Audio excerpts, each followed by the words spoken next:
Hi! So today we're going to review Spell Tarot Premium Deck of 78 cards and guidebook. Of course, Spell na naman, ibig sabihin, affordable, quality, and sophisticated look type of tarot. Okay, start na natin. Open here.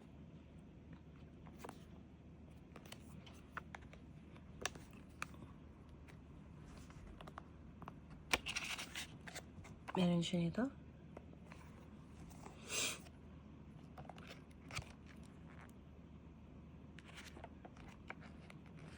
Meron siyang spread.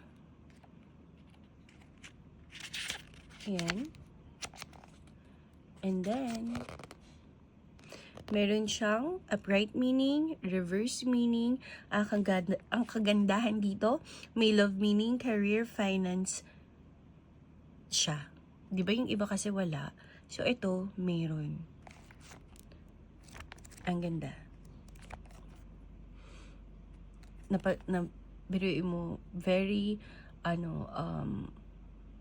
informative. Tapos, napagkasya nila sa ganito lang ka nipis. So, yan. Let's see. Ang tsura ng card. Wala siya sa loob. Ito lang.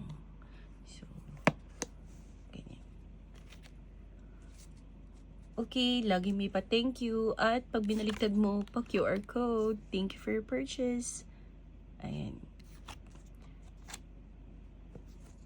Okay, quality of the card. This one, ito ang masasabi ko na kasing nipis. Ay, hindi. Mas makapal din siya. Yeah, mas makapal. Kung nakikita nyo ba? Parang mas makapal siya kay Spell. Oo. Parang same lang. Pero, for me, parang same lang kay Spell.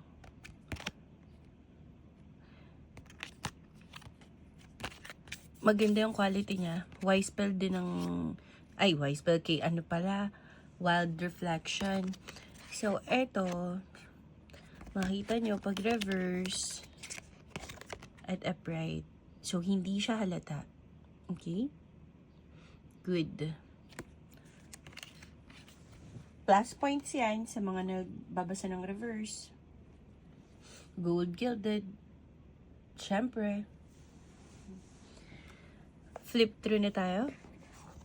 Ilalagay ko siya dito sa gilid para kapag medyo mabilis, you can na lang, pause. Okay.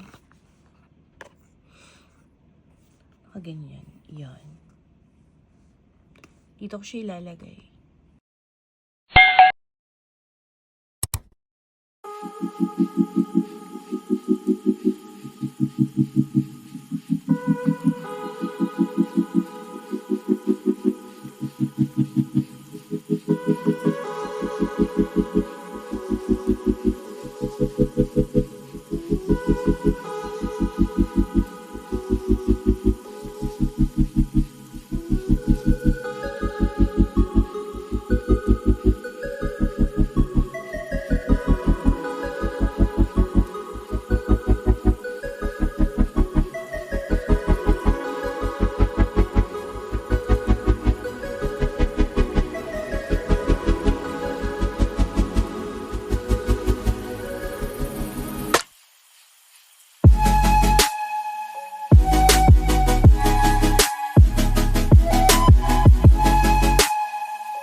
Okay, sina rin. So, yeah. Golden black. Okay naman. Actually, parang Rider's Waite Tarot lang din siya. Iniba lang, golden black lang. Ganun. So, tapos medyo, shiny shimmering. Ganun lang. Pero, maganda yung quality niya, yung card. Kasi nipis nga lang siya ni Y-Spell. But, I love it. 9 out of 10 pa rin sa akin to. Pero shuffle muna natin ha. Try natin. Okay siyang i-shuffle like that. Try natin ng casino. So.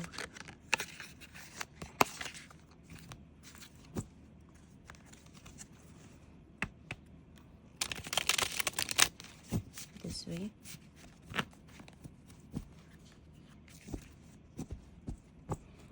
This way. And ganito. Hindi siya sobrang dulas. Hindi din siya sobrang rough. Suabe lang. Kung nakahawa kayo ng Wild Reflection ni Y-Spell, ganun-ganun lang din. Okay, so for me, this is 8 out of 10. Bakit? Because of the good gilded. Ayoko nga na may gilded. Then, the other thing is medyo manipis siya. Compare ng ibang tarot ni Y-Spell. So, it's like, medyo manipis talaga siya. But, overall, okay naman siya for the beginners. Good naman. Goods naman. Kasi hindi naman siya ganun kamahalan, kaya okay lang. Kasi kung halimbawa bumili ka ng tarot, tapos worth 3,800 to 4,000, and then ganito ka nipis, yun talaga, it's a no-no. But this one, this is very affordable.